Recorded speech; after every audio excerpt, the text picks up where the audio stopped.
Pour calculer une fraction d'un nombre, il suffit de multiplier son numérateur par le nombre et de garder son dénominateur. Pour ce faire, il faut d'abord se rappeler l'expression suivante. N groupe de P éléments. N groupe de P éléments. Exemple, 4 groupes de 30 élèves. Pour calculer le nombre d'élèves, je multiplie 4 par 30, c'est-à-dire 120 élèves. Deuxième exemple, 5 boîtes de 100 craies. Pour calculer le nombre de craies, je fais 5 fois 100, c'est-à-dire 500 craies. Alors pour les fractions, c'est pareil. Pour calculer le quart de 100, alors je fais 1 quart fois 100, qui donne 1 fois 100 sur 4, qui donne 25, puisque en 100, j'ai 4,25. Pour comparer une fraction avec l'unité, c'est-à-dire avec 1, je dois établir le rapport entre son numérateur et son dénominateur.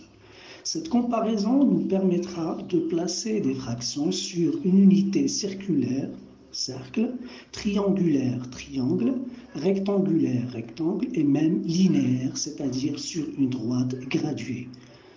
Alors, ce qu'il faut savoir, c'est que si l'unité est grande, ces parts ou ces fractions ne peuvent être que grandes. Mais si l'unité est petite, ces fractions sont petites aussi. Alors, si le numérateur d'une fraction est plus petit que son dénominateur, la fraction est alors comprise entre 0 et 1. Si le numérateur d'une fraction est plus grand que son dénominateur, sans pour autant qu'il soit le double du dénominateur, la fraction est alors comprise entre 1 et 2, etc. Alors, si maintenant le numérateur d'une fraction est égal à son dénominateur, la fraction est égale à 1. Pour que deux fractions soient égales ou équivalentes, il est possible de passer de l'une à l'autre et réciproquement, soit en multipliant ou en divisant aussi bien le numérateur et le dénominateur par le même nombre.